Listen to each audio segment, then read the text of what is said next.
பிரியமானவர்களே, இயேசு கிறிஸ்துவின் நாமத்தில் நான் உங்களை வாழ்த்துகிறேன். எப்படி இருக்கீங்க? நல்லா இருக்கீங்களா? இது என்னது தெரு பெருசு பெருசா வீடெல்லாம் இருக்குது அப்படி பாக்குறீங்களா? அமெரிக்கா தேசத்துல பெரும்பாலும் இருக்கிற அந்த வீடுகள், அந்த தெருக்கள் பாருங்களேன், இது மாதிரிதான் இருக்கும். ரொம்ப அகலமா இருக்கும். பாருங்க எவ்வளவு அகலமா, வீடுகள்லாம் பிரம்மாண்டமா பச்சை பசேருன்னு இந்த மாதிரி அவங்க மெயின்டைன் பண்ணணும். இல்லாட்டினா அந்த அரசாங்கம் கவனிக்கும். இந்த புல்லெல்லாம் இவங்க வந்து கரெக்டா மெயின்டைன் பண்ணிட்டா ஃபைன் பண்ணிடுவாங்க. அவங்க தான் அதை பராமரிக்கணும், சுத்தமா வச்சிருக்கணும். எவ்வளவு நீட்டா அழகா இருக்கு பாத்தீங்களா இந்த தெரு. இது வந்து டெக்சஸ் மாநிலத்துல டாலஸ் என்ற பட்டணத்துல ஒரு தெருவில் நின்று கொண்டு பேசுகிறேன். நான் தெருவில் நிக்கிறேன் பாக்கீங்களா? இங்கதான் ஒரு வீட்டுல நாங்க தங்கி இருக்கிறோம். ஒரு குடும்பத்தார் எங்களை தங்க வச்சிருக்கிறாங்க. சரி, இந்த நாள்ல ஆண்டவர் எனக்கு என்ன வசனம் சொல்றாரு? 118 சங்கீதம் 24 வசனம், இது கர்த்தர் உண்டு பண்ணின நாள், இதிலே களி கூர்ந்து மகிழ கடவோம். களி கூர்ந்து மகிழணுமா ஆண்டவர் சொல்றார். ஏன் இது கர்த்தர் உண்டு பண்ணின நாள்? இல்லைங்க, இது வந்து என்ன கிழமை? இது ஒவ்வொரு கிழமையில ஒவ்வொரு காரியம் சொல்றாங்களே.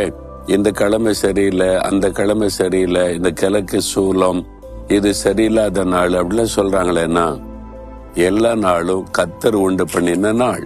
திங்கக்கிழமையா இருக்கலாம், செவ்வாய்க்கிழமையா இருக்கலாம், புதன்கிழமை, வியாழன், வெள்ளி, எந்த நாளுனாலும் கர்த்தர் நமக்காக உண்டு பண்ணின நாள்.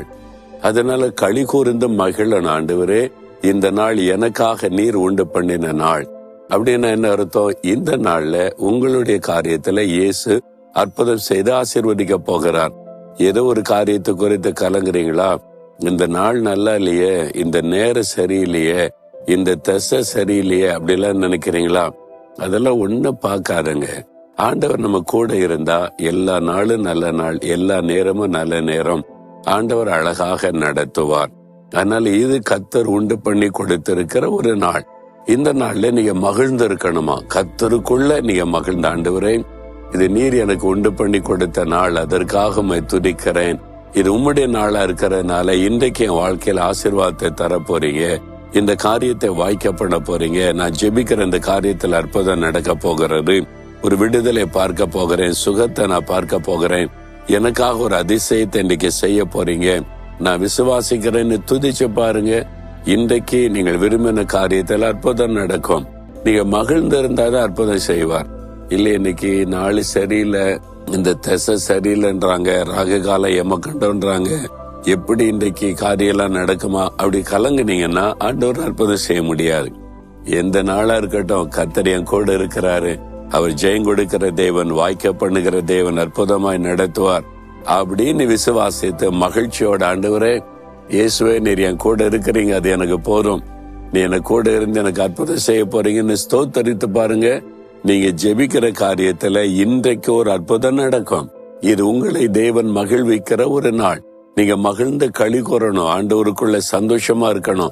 அப்பதான் நீங்க அற்புதத்தை பார்க்க முடியும். சந்தோஷமா இருக்கீங்களா? இல்ல துக்கமா இருக்கிறீங்க, ஏதோ ஒரு காரியம் உங்களை பாதிச்சிருக்குது.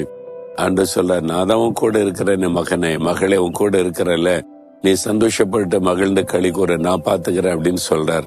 சந்தோஷமா சொல்றீங்களா? ஆண்டவரே, நீர் இயேசுவே, நீர் என் கூட இருக்கிறதுனால நான் மகிழ்ந்த களி கூறுவேன், நான் சந்தோஷமா இருக்கிறேன், எனக்காக யாவற்றையும் நீங்க செய்வீங்க, நான் பயப்படுற மாதிரி இன்னைக்கு ஒண்ணும் நடக்காது, எனக்காக அற்புதம் செய்ய போறீங்க, நான் விடுதலை பார்க்க போறேன், அற்புதத்தை பார்க்க போகிறேன், இன்றைக்கு என்னை ஆசீர்வதித்து மகிழ பண்ண போகிறீர், அதனால உமக்குள்ள நான் சந்தோஷமா இருக்கிறேன். இயேசுவின் நாமத்தில் ஆமேன், ஆமேன்.